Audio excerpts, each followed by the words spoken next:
أعوذ بالله من الشيطان الرجيم. بسم الله الرحمن الرحيم. ألف لام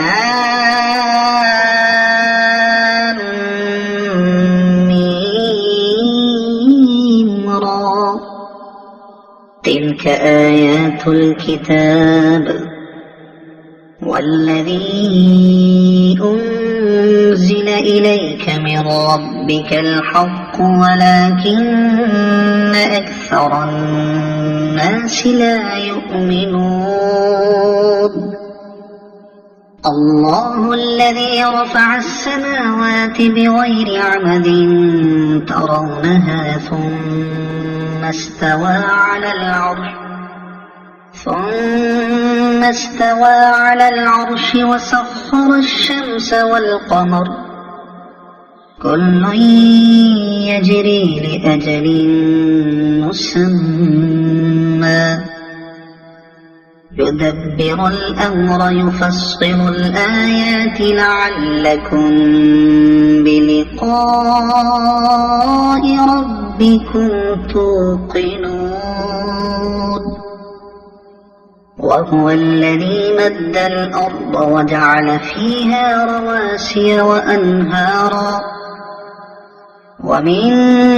كل الثمرات جعل فيها زوجين اثنين يغشي الليل النهار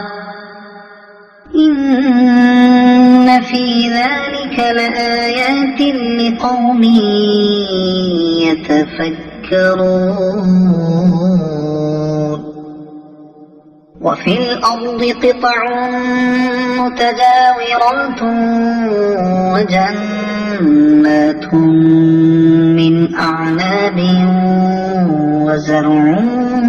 ونخيل صنوان وغير صنوان يسقى بماء واحد ونفضل بعضها على بعض في الأكل إن في ذلك لآيات لقوم يعقلون. وإن تعجب فعجب قولهم أإذا كنا ترابا أإنا لفي خلق جديد. أولئك الذين كفروا بربهم وأولئك الأغلال في أعناقهم وأولئك أصحاب النار هم فيها خالدون. ويستعجلونك بالسيئة قبل الحسنة وقد خلت من قبلهم المثلات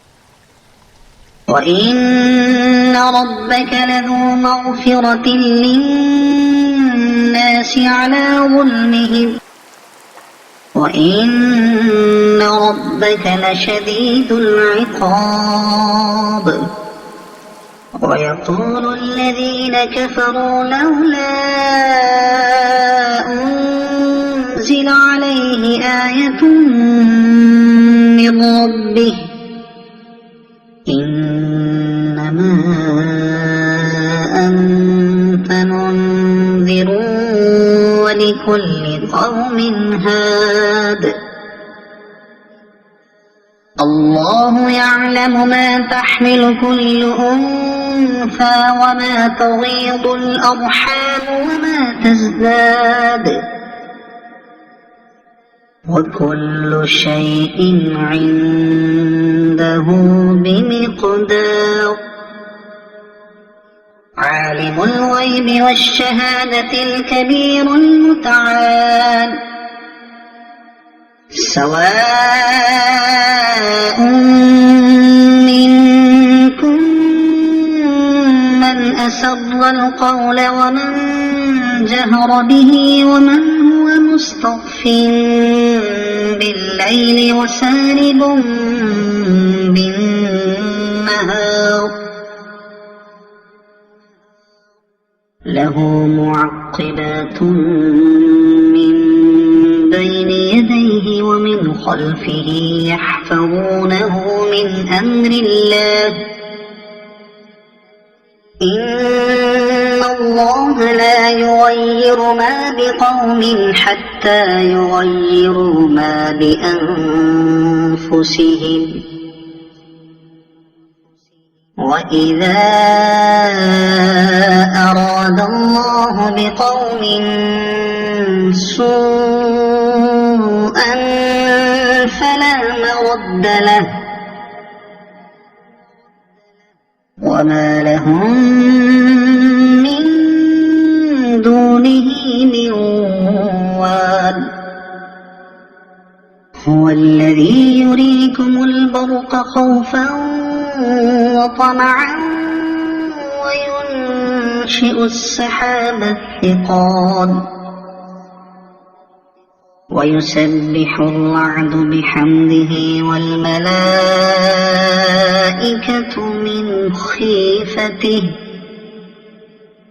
ويرسل الصواعق فيصيب بها من يشاء وهم يجادلون في الله وهو شديد المحال له دعوة الحق والذين يدعون من دونه لا يستجيبون لهم بشيء إلا كباسط كفيه إلى الماء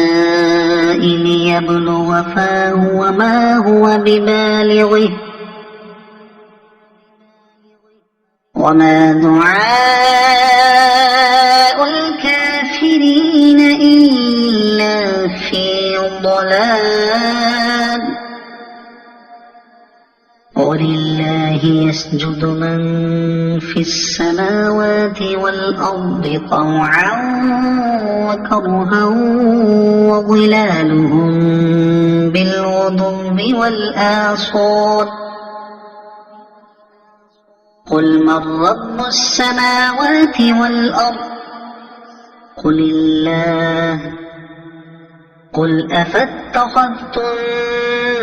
من دونه أولياء لا يملكون لأنفسهم نفعا ولا ضرا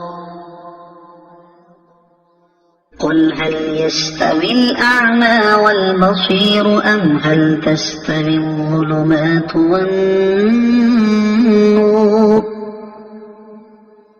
أم جعلوا لله شركاء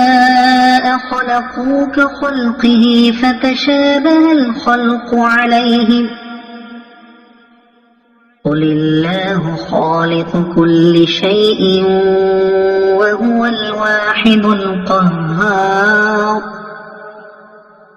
أنزل من السماء ماء فسالت أودية بقدرها فاحتمل السيل زبدا رابيا ومما يوقدون عليه في النار ابتغاء حلية أو متاع زبد مثله كذلك يضرب الله الحق والباطل فأما الزبد فيذهب جفاء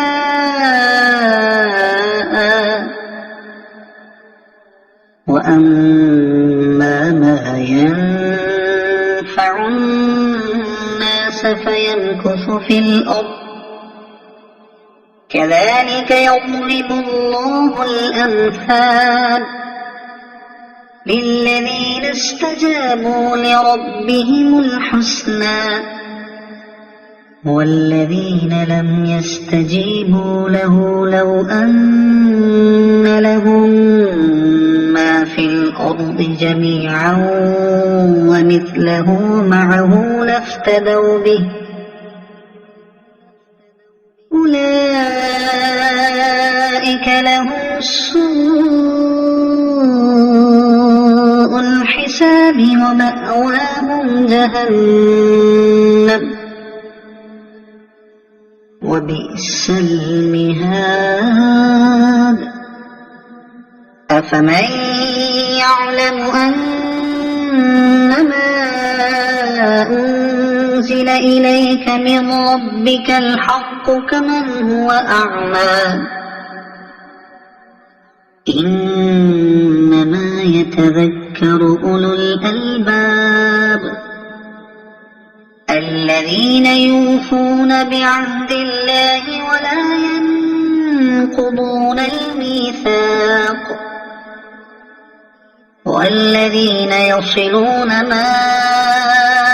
أمر الله به أن يوصل ويخشون ربهم ويخافون سوء الحساب والذين صبروا ابتغاء وجه ربهم وأقاموا الصلاة وأنفقوا مما رزقناهم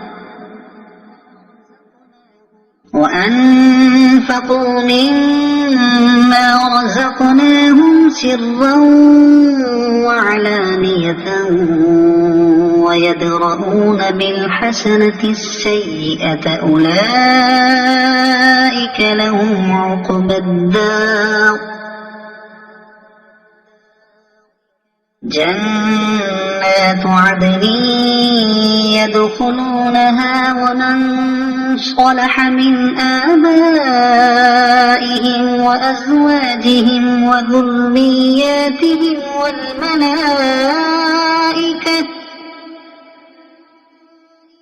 والملائكة يدخلون عليهم من كل باب سلام عليكم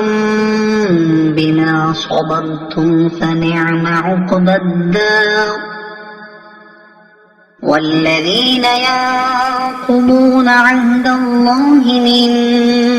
بعد ميثاقه ويقطعون ما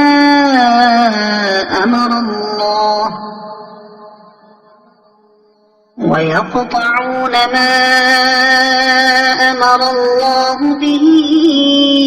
أن يوصل ويفسدون في الأرض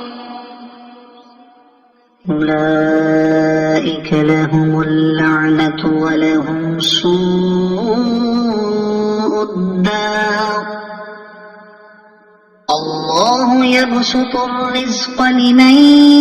يشاء ويقدر وفرحوا بالحياة الدنيا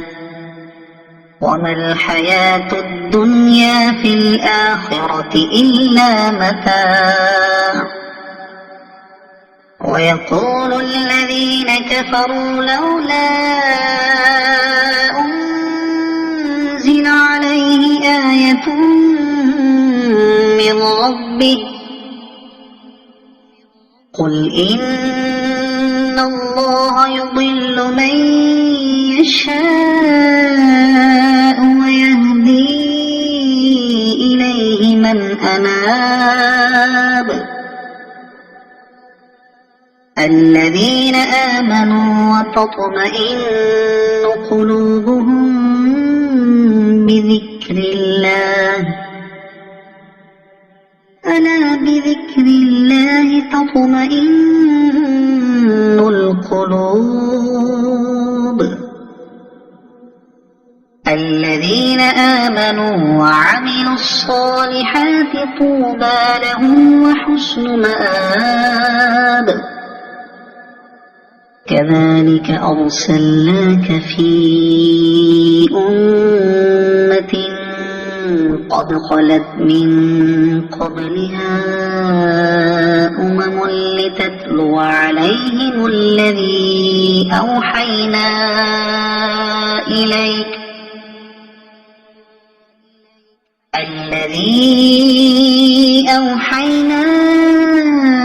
إليك وهم يكفرون بالرحمن قل هو ربي لا إله إلا هو عليه توكلت وإليه متاب ولو أن قرآنا سيرت به الجبال أو قطعت به الأرض أو كلم به الموتى بل لله الأمر جميعا أفلم ييأس الذين آمنوا أن لو يشاء الله لهدى الناس جميعا ولا يزال الذين كفروا تصيبهم بما صنعوا قارعة أو تحل قريبا من دارهم حتى يأتي وعد الله إن الله لا يخلف الميعاد ولقد استهزئ برسل من قبلك فأمليت للذين كفروا ثم أخذتهم فكيف كان عقاب أفمن هو قائم على كل نفس بما كسبت وجعلوا لله شركاء قل سموهم أم تنبئونه بما لا يعلم في الأرض أم بظاهر من القول بل زين للذين كفروا مكرهم وصدوا عن السبيل ومن يضلل الله فما له من هاد لهم عذاب في الحياة الدنيا ولعذاب الآخرة أشق وما لهم من الله من واق مثل الجنة التي وعد المتقون تجري من تحتها الأنهار أكلها دائم وظلها تلك عقبى الذين اتقوا وعقبى الكافرين النار والذين آتيناهم الكتاب يفرحون بما أنزل إليك ومن الأحزاب من ينكر بعضه قل إنما أمرت أن أعبد الله ولا أشرك به إليه أدعو وإليه مآب وكذلك أنزلناه حكما عربيا ولئن اتبعت أهواءهم بعدما جاءك من العلم ما لك من الله من ولي ولا واق ولقد أرسلنا رسلا من قبلك وجعلنا لهم أزواجا وذرية